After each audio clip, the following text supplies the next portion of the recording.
आज देश में 26वां कारगिल विजय दिवस मनाया जा रहा है। आज देश भर में कार्यक्रमों का आयोजन किया गया है, जिसमें आज शहीदों को नम आंखों से श्रद्धांजलि भी दी जा रही है। 26 जुलाई 1999 ये वही दिन था जब इंडियन आर्मी ने पाकिस्तानी सेना समर्थित घुसपैठियों पर विजय का ऐलान किया था। उस दिन के बाद से ही आज के दिन कारगिल विजय दिवस के रूप में मनाया जाता है। इस युद्ध में भारत के लगभग 527 शूरवीरों ने अपना बलिदान देते हुए देश की मिट्टी के प्रति अपना कर्तव्य निभाया था।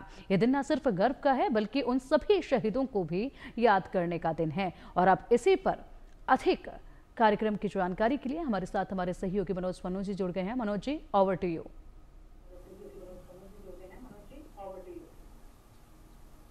शुक्रिया पिंकी। आज का दिन बहुत खास है, देश के लिए खास है। इसलिए खास है क्योंकि आज के दिन और आज के दिन के पहले यानी कि 26 जुलाई से लेकर 3 महीने के दिन, वो समय जिसने भारत की दशा और दिशा को बदल दिया।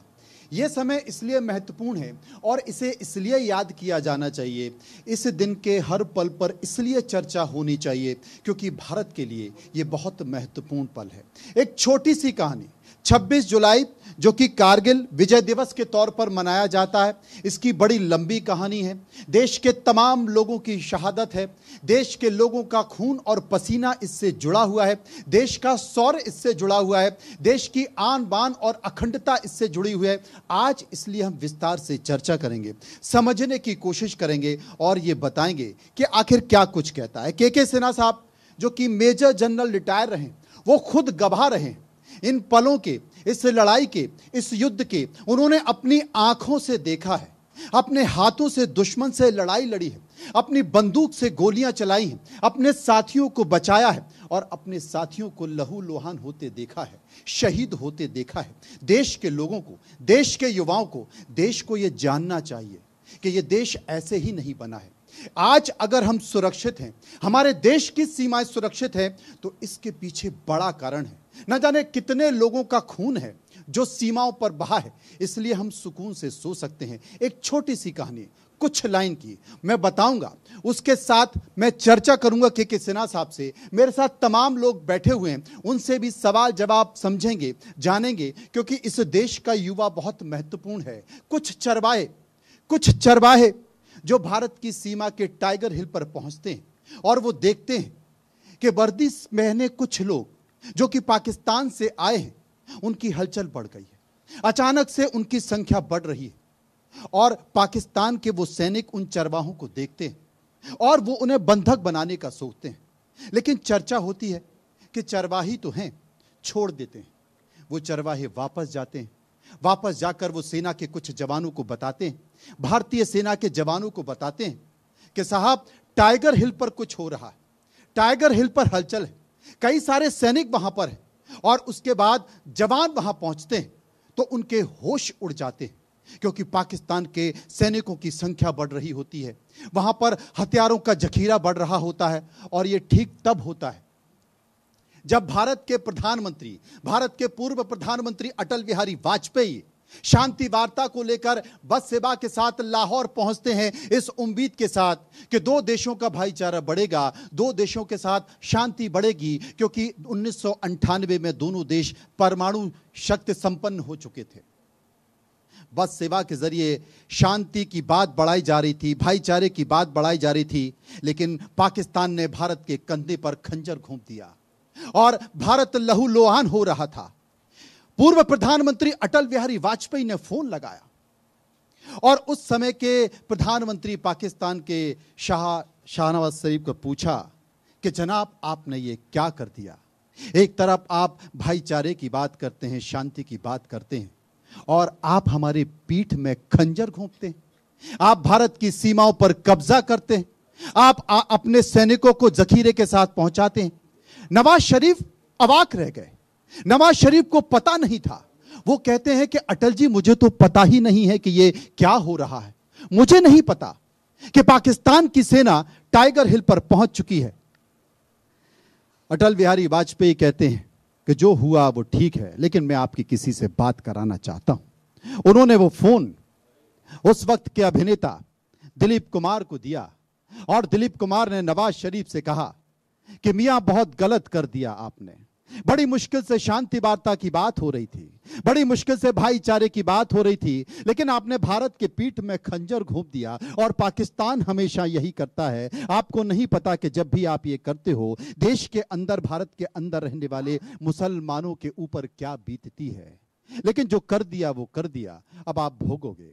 देश के पूर्व प्रधानमंत्री अटल बिहारी वाजपेयी ने देश की सेना को आदेश दिया कि इसका मुंह तोड़ जवाब दिया जाए। 3 मई से यह लड़ाई शुरू हुई। शुरुआती दिनों में, कुछ दिनों में भारत की सेना भी समझ नहीं पा रही थी, क्योंकि पाकिस्तान के सैनिक पहाड़ पर मौजूद थे और भारत की सेना नीचे। 6 समय तक समझ नहीं आ रहा था, लेकिन उसके बाद अचानक से भारत की सेना ने जो किया वो पूरे देश ने देखा। और इस लड़ाई के गवाह कोई और नहीं बल्कि के सिन्हा साहब थे, जो कि रिटायर्ड मेजर जनरल हैं। उस वक्त उन्होंने लोहा लिया और 3 मई तक इस लड़ाई तक गवाह रहे। और 3 महीने तक गवाह रहने के बाद वो आगे 1-1.5 साल तक वहां पर भारत की रक्षा के लिए मुस्तैद रहे। के सिन्हा साहब, विजय दिवस 26 जुलाई देश के लिए महत्वपूर्ण है। आप उसके गवाह रहे हैं। आपको हमने इसलिए बुलाया है कि आज आपके जरिए, आपकी बातों के जरिए हम सुनना चाहते हैं कि वो दिन क्या था, क्या हुआ और कैसा रहा। जय हिंद। जय हिंद। देखिए मनु साहब, जो आपने जिस तरह से कारगिल की चीज़ों को रखा है और आज आपके व्यूअर्स और पूरी देश की जनता है, तो मैं सबसे पहले उन शहीदों को नमन करना चाहूँगा जिन्होंने अपनी बलिदानी दी इस ऑपरेशंस के दौरान, जो कि एक बेंचमार्क ऑपरेशंस था, खास करके 20वीं सदी के जाते जाते और 21वीं सदी में हम जब अपने कदम रख रहे थे, तो उसका एक वाटरशेड टाइम है ये। उस समय मैं उन सबको नमन करूंगा और जिन लोगों ने इसमें अपना योगदान दिया। और उस दौरान तकरीबन भारत की आबादी जो थी वो 1.3 बिलियन लोगों की थी, जो आज 1.4 बिलियन है। तो 1.3 बिलियन की जो मैंने वहाँ पर देखी, इस तकरीबन 60 दिनों की जो लड़ाई थी, और बहुत इंटेंस लड़ाई, मेरे जीवन फौज के अंदर में तकरीबन 40 साल का रहा है। और इसमें मैं एक फाइटिंग आर्म्स का हूँ और तकरीबन 40 साल मैंने लड़ाइयाँ लड़ी हैं, चाहे वो इंसर्जेंसी हो भारत की धरती में या भारत की धरती के बाद अंदर यूएन, मैंने वहाँ पर भी। मगर ऐसी भीषण, ऐसी घमासान युद्ध, ऐसी जंग न दुनिया देखी है न देखेगी। उसकी कितनी भी गाथाएं आप गाइए वो कम पड़ेगा। ये मॉडर्न वॉरफेयर, जब आप 20वीं सदी जा रही है और 21वीं सदी में आप कदम रखते हैं, तो उसका एक ऐसा उदाहरण है। और भारत में ये कम इसकी लोग जानकारी रखते हैं, क्योंकि हमारे चीज़ें दूसरी तरफ चलती हैं। मगर विश्व के जो मिलिट्री डोमेन के अंदर में इसको बहुत बारीकी से पढ़ा जाता है। It is a supreme sacrifice. Absolutely जो कहते हैं कंडीशंस जो हैं, एब्सोल्युटली चैलेंजिंग एक कंडीशंस होती हैं, एक इम्पॉसिबल कंडीशंस। जो चोटियाँ 18,000, 19,000, जहाँ पर आप एक कदम जब रखते हैं तो आपको 2 बार रुककर सांस लेना पड़े, एब्सोल्युटली उस कंडीशंस में आप लड़ाइयाँ लड़ते हैं खड़ी चढ़ाई के ऊपर में, जब एक दुश्मन बैठा है और बड़ी तादाद में दुश्मन बैठा है। ऐसा नहीं कि 1-2 कोई इन्फिल्ट्रेशन है, और ये इन्फिल्ट्रेशन बहुत लंबा। आपने टाइगर हिल का नाम लिया, यदि आप मस्को देखेंगे, लद्दाख में द्रास, मस्को, ये जो हमारा कारगिल का इलाका है, बटालिक है, चोर बाटला है, फिर हमारा सब सेक्टर हनीफ है और सियाचिन की। तो ये लड़ाई इतनी बड़ी लड़ाई में, और उनके बहुत कहते तो हैं कि एक आकलन कि 5,000 दुश्मन आके बैठा था, जिसमें मिक्स थे, जिसमें पाकिस्तानी सेना के लोग ज़्यादा थे और कुछ आतंकवादी थे, मगर संख्या बहुत बड़ी थी, क्योंकि सब सेक्टर हनीफ की बात नहीं होती। उसके बाद आपका ये सियाचिन का नीचे का इलाका जो है, साउथ सियाचिन का इलाका, उसमें बड़ी संख्या में उनके फौज की।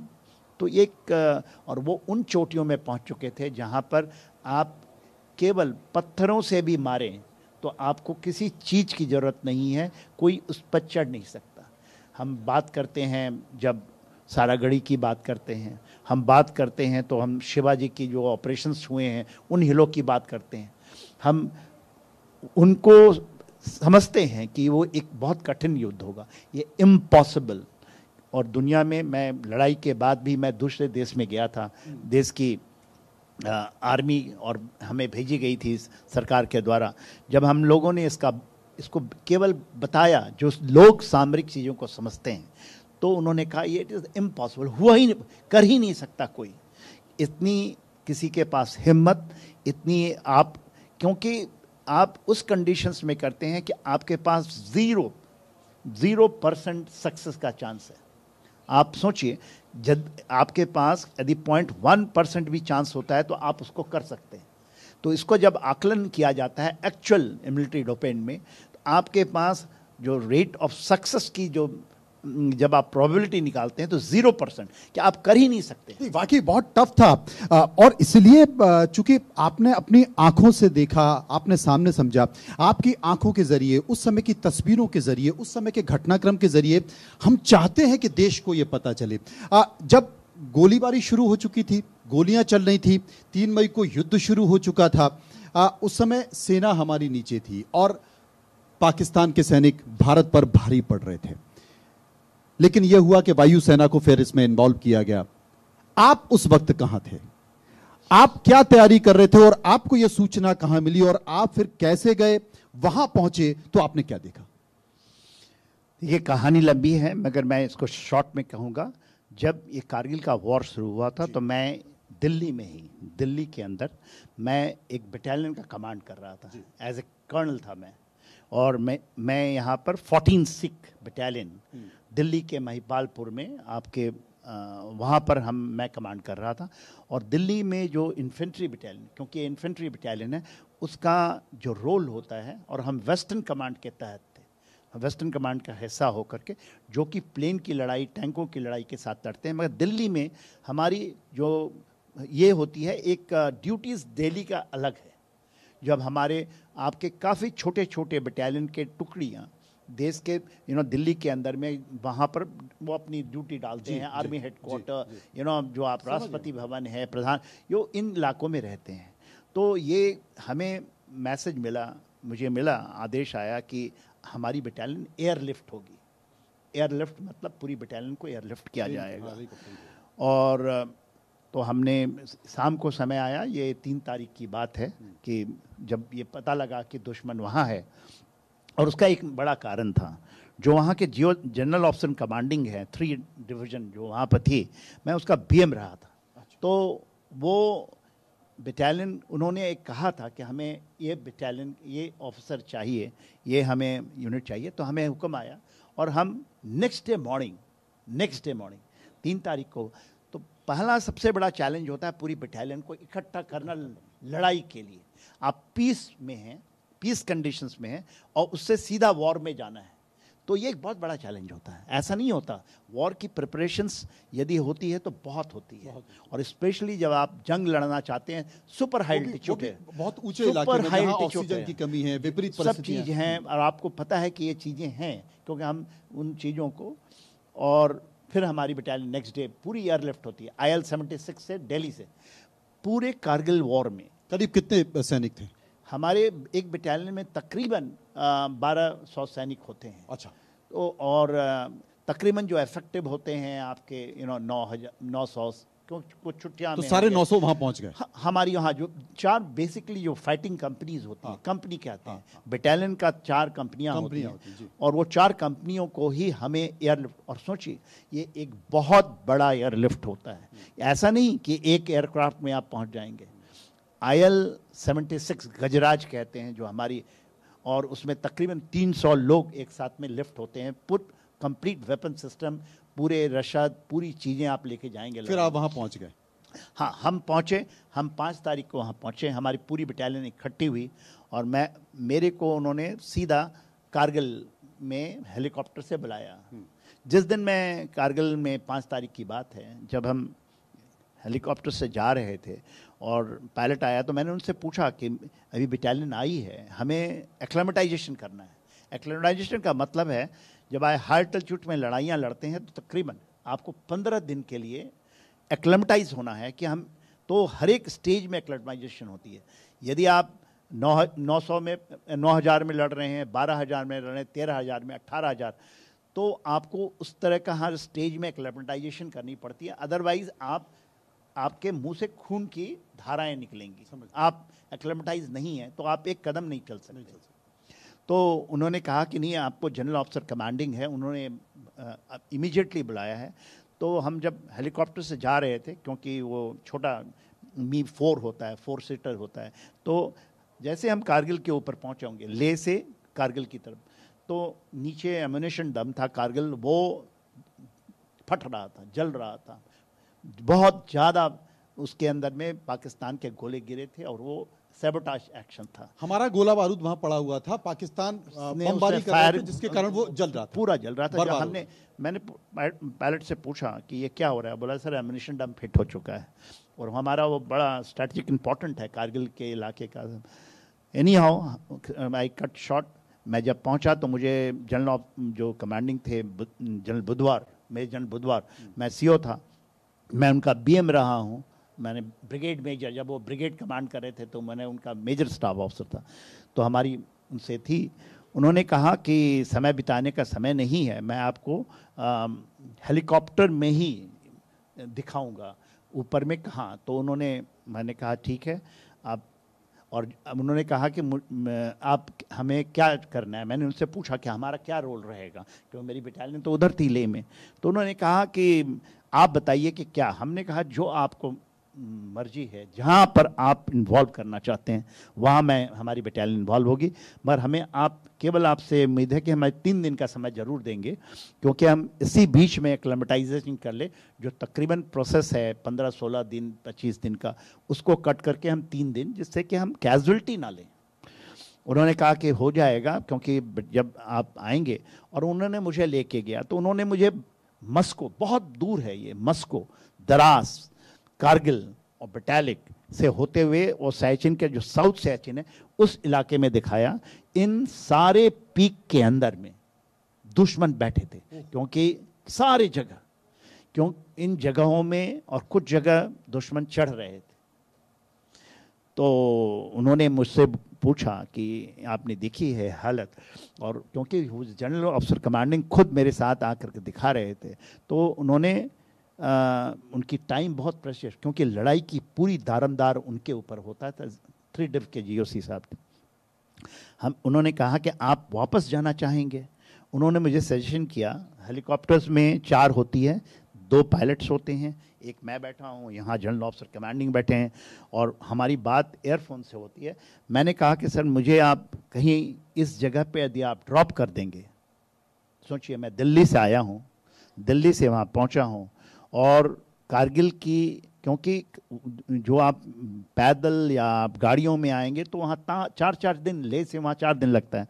मैं कहा कि मेरे सेकंड इन कमांड है वो बटालियन का यदि आप मुहैया करा देंगे हमें कम्युनिकेशन का, तो मैं कर लूँगा। उन्होंने कहा कि आप कहाँ उतरना चाहेंगे। मैं कहा कि आप जिस सेक्टर में मुझे करना चाहते हैं, और एक चोर बाटला सेक्टर है बटालिक के ऊपर, दुश्मन उन जगहों में चढ़ रहा था, और वहाँ एक कंपनी थी लद्दाख स्काउट्स की पहले से लगी हुई, सोनम वांगचुक जिसको महावीर चक्र मिला, और परवीन बरक मेरे बटालियन के थे, वीर चक्र मिला। वो उधर उनकी कंपनी थी, एक कंपनी, और पूरे इलाके में तकरीबन आप सोच लिए 200 किलोमीटर का जो फ्रंटेज है, कुछ भी नहीं, एक फ्रंटेज। मैंने कहा कि इस इलाके में आप हमें उतार देंगे तो शायद, और मुझे एक प्लेस है हिंडनब्रोग में, क्योंकि हेलीकॉप्टर के लिए हेलीपैड की ज़रूरत होती है। उन्होंने कहा हम हॉवर करेंगे। हॉवर का मतलब है कुछ दूर पे आप उतर जाइए और यू आर एट होम। तो मैंने उनको ये कहा कि सर एक मैप दे, तो उनकी मैप थी, उन्होंने एक मैप मुझे दिया। ये हमारी दास्तान है, उसकी कहानी अब अलग है, कैसे चीज़ें हुई। फिर हमारी बटालियन आई, और फिर हम तो उस इलाके में थे, ये बटालिक सेक्टर जो मंटो ढालो का जो मेन उनकी रसद की लाइन है, उसके बगल में चोर बाटला सेक्टर में हिंडनब्रोग में उतार दिया।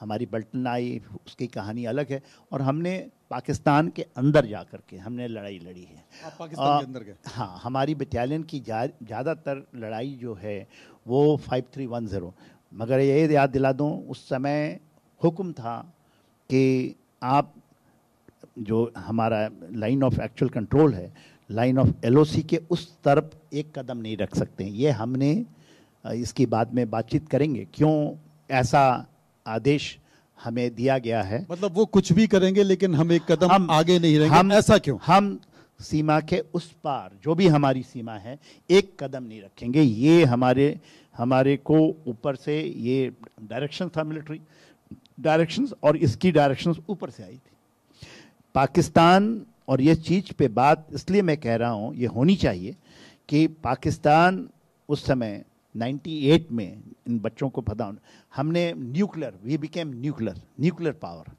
98 में। और उसमें सबसे बड़ी जो किसी को श्रेय जाता है तो अटल बिहारी वाजपेयी जी को जाता है, जिन्होंने अपने छोटे से कार्यकाल में यह डिसीजन लेकर के सबसे बड़ी चीज़ की, जिसके ऊपर में आने वाले जब भी भारत जब तक बरकरार है, ये एक ऐसी ताकत है जिस ताकत को लेने के लिए आपने देखा होगा इजराइल के अंदर में, अभी बच्चे भी पढ़ रहे होंगे क्योंकि आप सब, उस ताकत को लेने के लिए कितनी जद्दोजहद है, उसको रोकने की कितनी जद्दोजहद है। उस समय भारत के पीछे सारे लोग पड़े थे, अमेरिका, कि आप न्यूक्लियर पावर नहीं बन सकते हैं। वो कहानी अलग, फिर भी भारत ने किया। मैं एक सवाल सेना साहब आपसे पूछना चाहता हूं, क्योंकि करीब 527 हमारे जवान शहीद हुए, 1360 से ज्यादा जवान घायल हुए। स्वर्गीय विक्रम वर्मा, स्वर्गीय सुनील कालिया, स्वर्गीय सतनाम सिंह, स्वर्गीय बूटा सिंह, बहुत सारे नाम हैं अधिकारियों के, लेकिन बहुत से ऐसे जवान हैं जो 527 की संख्या में, जो छोटे पदों पर थे, वो अनसंग हीरो हैं। देश उनसे अनजान है, उनकी चर्चा भी होनी चाहिए, उनकी बात भी होनी चाहिए, उनकी कहानी आपकी जुबानी। बहुत अच्छा मनु जी आपने सवाल किया है। देखिए, केवल चर्चाएं तो उनकी होनी चाहिए जिनकी चर्चा हुई नहीं, जो कि एक्चुअल हकदार हैं ये पूरे के पूरे। वो तो 2-4 उदाहरण आप हाँ, मैं ऐसे उदाहरण हैं, क्योंकि हमने ये लड़ाइयाँ एवरी डे लड़ी है और लड़ी है, तो ऐसे उदाहरण हैं। क्योंकि ये लड़ाई, एक चीज़ पहले एक वर्ड बताना चाहूँगा, ये लड़ाई बड़े हमारे लेवल की भी नहीं, छोटे लेवल की लड़ाई थी ये, क्योंकि ये लड़ाई टैक्टिकल थी, ऑपरेशन लेवल, जिसमें जवान, जेसीओ और यंग ऑफिसर जो योगदान उन्होंने किया वो किसी ने नहीं किया। जो योगदान जवानों ने किया, जो योगदान एनसीओ, जिसमें लांस नायक, हवलदार, नायब सूबेदार मेजर, ये लड़ाई उनकी थी। Young officers, captain, lieutenant colonel तक की लड़ाई थी ये। ऊपर की लड़ाई, क्योंकि लड़ाई गुत्थम गुत्थे की थी, लड़ाई वो नहीं थी कि स्टैंड ऑफ की लड़ाई नहीं, नॉन कॉन्टैक्ट वॉर नहीं। हाँ, लोग बताते हैं कि लड़ाई ऐसी थी कि पाकिस्तान के सैनिक और भारत के सैनिक इतने दूर थे कि गाली गलौज भी कर रहे थे आपस में, इतनी पास लड़ाई थी। आप सोचें, ये वहां बैठा है, वो यहाँ से 5 मीटर ऊपर या 2 मीटर ऊपर या 3 मीटर ऊपर, हाँ, वो बैठा है, हाँ, आप यहाँ है, खड़ी चढ़ाई है ऐसे, हाँ, आप यहाँ है, वो ऊपर में केवल 5 मीटर का दूरी। आप उसको यदि आवाज लगाएंगे, हाँ, वो आपको गाली निकाल रहा है, आप उसे गाली निकाल रहे हैं, मगर आपने उसको जा करके मार करके उसको कब्जा करना है। ऐसी चढ़ाई, सीधी चढ़ाई, और उसके ऊपर में उन जगहों को उन्होंने लिया था। कारगिल में हुआ क्या था, बहुत सारा जो जगह है कारगिल का जिसको हम समर में पकड़ते थे, कुछ चोटियां तो खाली ही थी जो उसको नहीं लिया जाता था, मगर ये एक समझौता है एक दूसरे से, टैसिट से, कि हम समर में रहेंगे, उसके बाद विंटर वेकेशन करेंगे, जब बहुत ज़्यादा बर्फ पड़ता है, बहुत ज़्यादा, उसको हम वैकेट करेंगे, वो भी वैकेट करते हैं। मगर उन्होंने विंटर में वेकेशन जब हमारी हो गई तो आकर के उन जगहों पे बैठ गए जहां पर भारत की कुछ चौकियां थीं जो कि वैकेट किया जाता है। और ये एक समझौता होता है, आज भी समझौता है कि हम जैसे हम कहते हैं कि अभी ऑपरेशन सिंदूर हुआ तो डीजीएमओ लेवल पे बातचीत होती है, एक समझौता होता है कि भाई हम दिन भर तो नहीं लड़ते दुश्मन, हमारे यहाँ शांति की बात होती है। तो वो उन जगहों पर छलावा से आकर के बैठ गए, और उसके अलावा जितनी हाइट थी, और उन्होंने बहुत प्रिपरेशन किया था। और एक चुनौती थी क्योंकि वहां पर बर्फ गिर रही थी, इसलिए आप दिन में मूवमेंट कर नहीं सकते, रात में ज्यादा मूवमेंट हुआ, रात में सेना का मूवमेंट हुआ, वो भी एक कठिनाई। देखिए, जो ये समय था वो मई में वहाँ बर्फ नहीं होती। अच्छा जी। मई, जून, जुलाई यदि आप लेंगे 3 महीने, तो वहाँ पर कंडीशंस उन्होंने चुना ही ऐसा समय था। बर्फ जब गिरना बंद हो जाता है, जब ये हो जाता है मार्च अप्रैल के बाद पासें खुलती हैं, तो उन्होंने पास उस समय लिया कि हम जैसे ही खत्म होगा और जब इंडियन फोर्सेस आएगी इन जगहों को ऑक्युपाई करने के लिए, हाँ। तो उनको मिलेगे कि वहां आप बैठे हुए हैं। या उन चोटियों में जो कभी नहीं हुई, खास करके ये जो मैं नाम बता रहा हूँ, मल्टो ढालो, ये जो जगह है, इन जगहों में जो कि भटालिक का सेक्टर है, जो आपका मस्को का है, दरास, ये उस इलाके में केवल कारगिल के ऊपर में जो टाइगर हिल ये सब सुनते हैं, वो तो पकड़ी जाती थी, वो खाली होती थी, क्योंकि अभी भी बहुत सारी चोटियां खाली रहती हैं। तमाम सारे मेरे साथ कुछ युवा भी यहाँ पर मौजूद हैं। कारगिल विजय दिवस की कहानी को आपने सुना है और काफी लोगों ने पढ़ा भी होगा। सिन्हा साहब से कुछ सवाल आपके जहन में, खासकर पाकिस्तान को लेकर, क्योंकि एक चीज तो ये साफ हो चुकी, 3 मई से 26 जुलाई के बीच जो भी घटनाक्रम हुआ, पाकिस्तान का चेहरा बेनकाब हो गया। आप पाकिस्तान पे कभी भरोसा नहीं कर सकते, यकीन नहीं कर सकते। वो कितनी भी शांति की बात कर सकता है, कह सकता है, बताता है, भरोसा जताता रहा है, लेकिन वो आपकी पीठ में छुरा घोपेगा ही घोपेगा, चाहे वो प्रत्यक्ष तौर पर हो या अप्रत्यक्ष तौर पर। कोई सवाल सिन्हा साहब के को लेकर? जय हिंद सर। जय हिंद। सर, जैसे कि आपने बताया कि 0% चांस था, लेकिन फिर भी आपने सब कुछ कैप्चर कर लिया, तो ऐसी कोई कहानी है कि आपको मुश्किल रही है उस जगह को कैप्चर करने के लिए, एक ऐसा मोर्चा कि आप कैप्चर करने की बहुत मुश्किल रही हो आपको उस चीज़ के लिए? देखिए, आपका सवाल बहुत ये है, जब आप इस तरह की चोटियों पे ऐसे असंभव में, जबकि उसको पता है कि आप आ रहे हैं और उसकी सारे वेपन सिस्टम लगे हुए हैं, तो आपको बार बार आपको अटैक करनी पड़ती है, इसमें शहादत होती है, और उस शहादत वेव्स ऑफ अटैक कर जाना, एक वेव के बाद दूसरी वेव, तीसरी वेव, आपको 10-10 वेव डालने पड़े। आपके खुद के ऑफिसर्स, जवान, जेसीएस, वहाँ पर उनकी शहादत हो चुकी है, मगर आप उसको छोड़ते नहीं। वो चीज़ें हुई हैं। मैं आपको एक बताता हूँ, एक स्टोरी।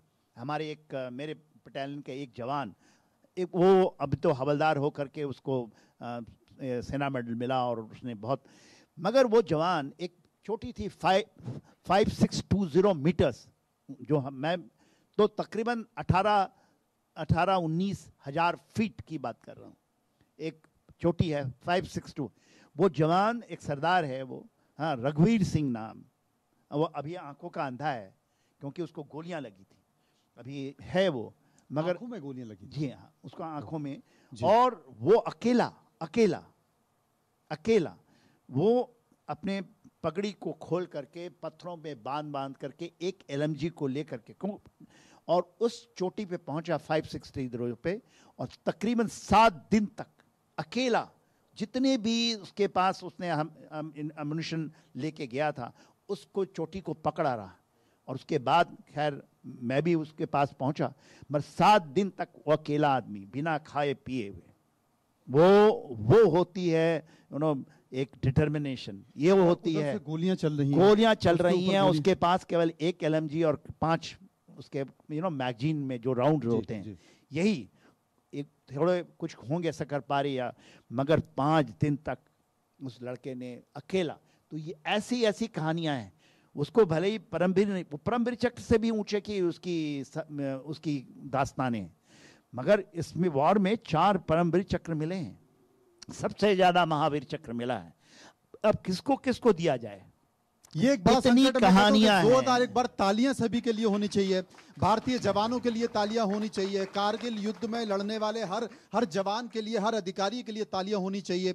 निश्चित तौर पर एक बहुत बड़ा कदम था। तमाम ऐसी घटनाएं यहां पर हुई, लेकिन मैं एक बात और पूछना चाहता हूं आपसे। शुरुआती दौर में हमें ऐसा लगा, लेकिन बाद में हम पाकिस्तान की सेना पर भारी पड़ते गए और इसके कई सारे सबूत हम लोगों के बीच में हैं। इस बीच कोई ऐसी कहानी, कोई ऐसा उदाहरण जिसने आपको उद्वेलित कर दिया हो, आपको द्रवित कर दिया देखिए, दो इंसिडेंट बताऊंगा जी। एक इंसिडेंट है मैं हिंडनब्रोग में था, तकरीबन 1500-1600 स्क्वायर फीट में हमने अपनी जगह बना ली थी एक हिंडनब्रोग में, और ऊपर में एक 6041 का हमें कैप्चर करना था, 5301 वो हमने कैप्चर किया। वो दुश्मन के अंदर है। अच्छा। आज भी हम उसको भारत की नक्शे पे नहीं दिखाते हैं। क्यों? ये है, वो पाकिस्तान की सीमा में था। पाकिस्तान की सीमा में है और हमारा कब्जा है। भारत ने ये कहा कि आपको अंदर नहीं जाना है, फिर भी भारत के जवान अंदर घुस गए, वहां पर कब्जा कर लिया। जरूरत थी, जरूरत थी। वो जो आप ये दिखाना था पाकिस्तान को कि हल्के में मत लेना। नहीं, दिखाने के अलावा यदि आप नहीं कैप्चर करते जी, तो आप बहुत सारे सेक्टर में उसको नहीं आप ऑपरेशन सक्सेसफुल कर सकते थे। जो आप सुनते हैं ना, सकाडू की नाम अभी अभी इसमें सुना है, बहुत आया है नाम। इसमें वो जगह आप जो अभी सी पैक बना रहा है, यदि हम ऑफेंसिव होते, स्ट्रेटेजिक रिस्ट्रेंट नहीं रखते, तो हम उन जगहों में होते और पाकिस्तान कभी भी सी पैक बनाने की स्थिति में नहीं होता, हालत में नहीं होता। तो ये स्ट्रेटेजिकल अपॉर्चुनिटी लॉस तो है।